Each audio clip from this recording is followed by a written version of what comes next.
ito na gumagana ang sistema ng katarungan sa Pilipinas. Inutusan ng korte ang komedyante at dating host na si Anjo Iliana na magbayad ng tumataginting lang naman na 3.5 million na may nagpapatakbo raw ng sindikato sa loob ng pamamahala ng Itbulaga.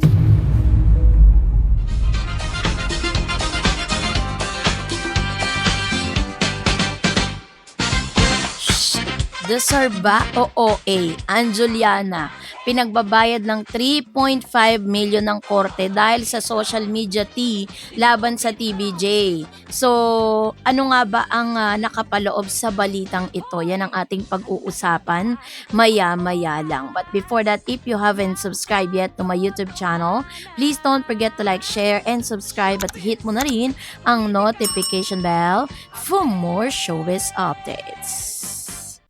May malaking shocking twist mula sa Dabber Cards tungo sa korte realness, Mare. Iwanan mo muna yung ginagawa mo at mag-focus ka rito dahil ang balitang ito ay literal na nag-detonate ng social media feed ng bansa.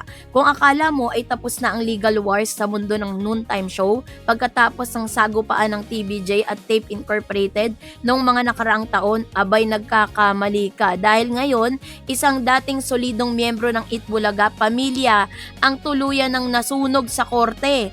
Ang mabilisang chika, inutusan ng korte ang komedyante at dating host na si Anjo Iliana na magbayad ng tumataginting lang naman na 3.5 million tax millions bilang danyos sa TVJ production. So 3.5 million peso. So yun po yung nakatala doon po sa mga balita. At ang production company ni Tito Sotto, Vic Sotto at Joey De Leon, paano nga ba humantong sa ganitong balita or humantong sa ganito? Noong June 29, 2026, naglabas ng isang dambuhalang 18-page decisions at presiding judge na si Gloria Monica S. Lopez ng Mandaluyong City Regional Trial Court or RTC Branch 279 kung saan inaprobahan ng korte ang petisyon para sa permanent injunction na isinampa ng TVJ Production laban kay Anjo.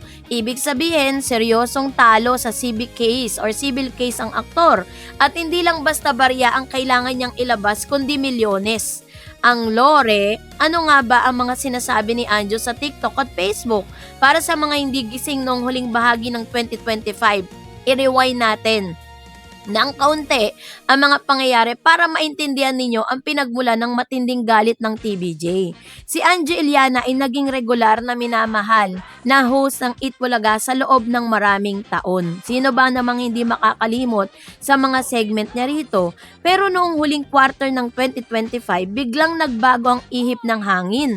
Nag-umpisa si Anjo na magdaos ng mga serye ng live stream sa TikTok Live at Facebook. Doon ay nagbitiw siya ng mga salitang itinuring ng korte na labis sa mapanira, malisyoso at mapanirang puri or defamatory. Ang dalawang pangunahing pasabog ni Anjo, the syndicate allegation, ay hayagan niyang sinabi ni Anjo na sa kanyang live stream na may nagpapatakbo raw ng sindikato sa loob ng pamamahala ng Itbulaga. Ang paratang na ito ay direktang umatake sa integridad ng show, ng mga host at ng mga production management na binuo sa loob ng halos 5 dekada. May linya pa siyang hindi ako takot sa TVJ habang nakatutok ang kamera. The personal attack kay Senator Tito Sotto ay hindi lang corporate issue ang hinalukay ni Anjo dahil dinamay niya pati personal na buhay ng mga host. Direkta niyang ibinulgar sa kanyang digital platform na may kabit o mistress di umano si dating Senate President Tito Sotto dahil mabilis kumalat ang ganitong klase ng tea sa TikTok na agad itong nag-viral at naging mitya ng mga negative comments at ng mga bashers na nagdulot ng malaking lamat sa imahe ng TVJ. Kaya naman hindi na ito pinalagpas ng pamunuan ng TVJ Production. Dinala na nila ang usapan mula sa comment section patungo sa loob ng husgado. So ang breakdown ng 3.5 million, saan napunta ang pera? Hindi lang ba sa isang bagsakan ng hatol ng korte?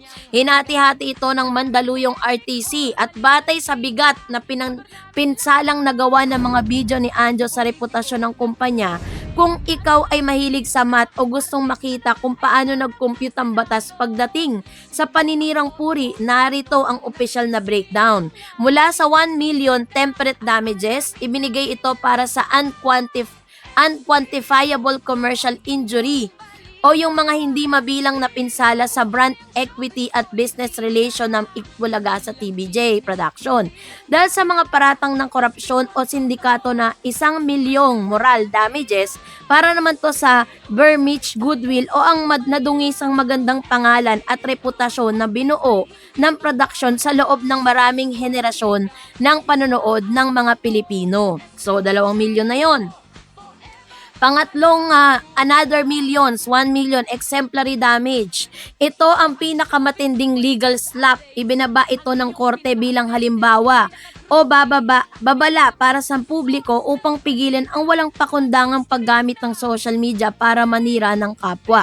At para naman sa halagang 500,000 sa attorney's fee at litigation expenses ang bayad sa mga high caliber lawyers ng TVJ na nagtanggol sa kanila sa loob ng korte.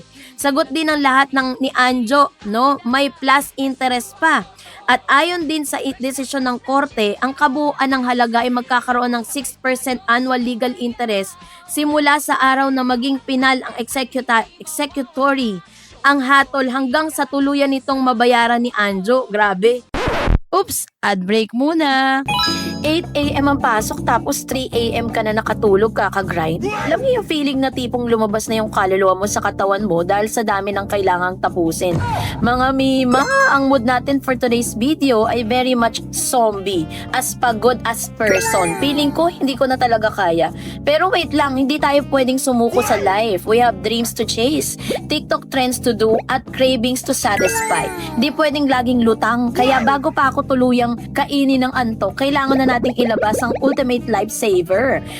So, the one and only Nescafe Original. Walang etchos, ito talagang OG pampagising ng bayan. Yung tipong kahit gaano ka-stress sa deadline, hindi ka na niya iiwan sa ere. Let's romanticize making coffee for a bit, besties. Pakinggan nyo naman yung ASMR na yan. Pagkabukas mo pa lang ng sachet, amoy na amoy mo na agad yung classic roasted coffee aroma. Amoy pa lang, alam mo nang kaya mong harapin lahat ng red flags.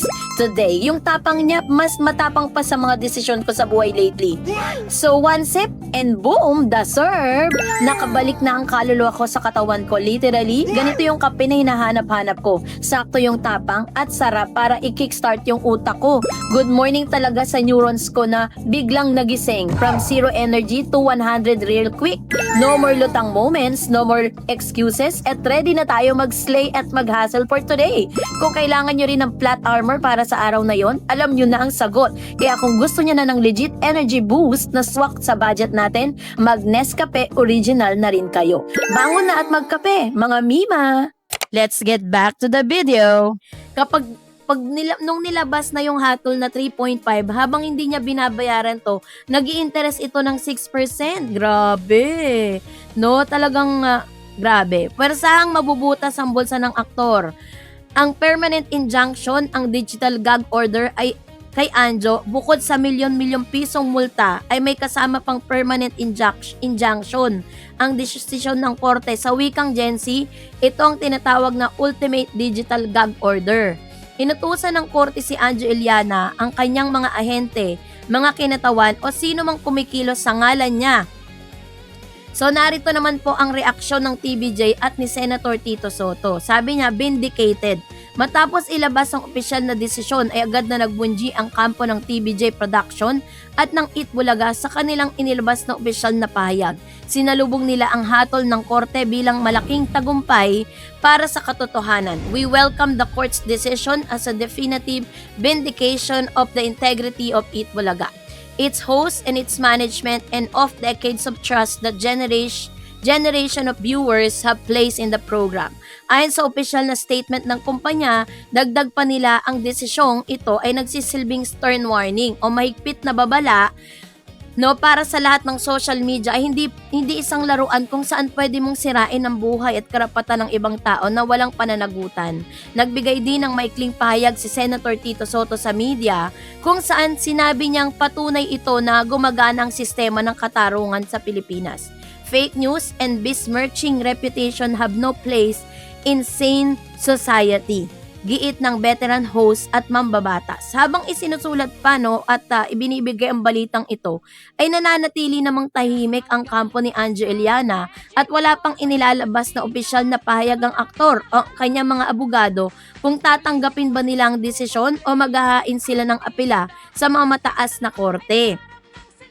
So kapansin-pansin din na burado na ang mga controversial na videos, TikTok live replay sa kanyang mga official na social media accounts at ang Gen Z lesson dito, ang social media ay hindi shield sa illegal na clout chasing para sa ating henerasyon na nabubuhay na sa TikTok at X at Instagram. Ang kasong ito ni na TBJ at Angeliana, isang napakalaking wake-up call.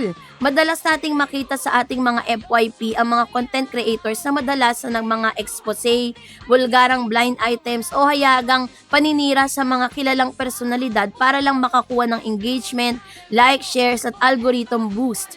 Akala ng marami dahil lang ito sa content creation or parody or eme, 'di ba? Ligtas na sila sa batas. Ang hatol kay Anjo ay patunay na sa taong 2026 may naging matalas at digital ready na ang ating batas. Ang bawat salitang bibitawan mo sa harap ng iyong smartphone habang naka-live ay makaakibat na legal na pananagutan. Kung hindi mo kayang patunayan sa harap ng hukom ang iyong paratang, ang dulo mo ay tulad ng kinahinat ng ngayon ng aktor, isang permanenteng bawal magsalita at multang milyon-milyon ang magpapaiyak sa iyong bank account. Bago mag-click ng go live at magpakalat ng unverified na chika, isipin mo muna kung may 3.5 million ka sa bulsa mo dahil kung wala, mabuting manahimik na lang at mag-vibe ng tama. So kayo po, anong niyong saloobin patungkol dito? Mag-comment kayo sa comment section.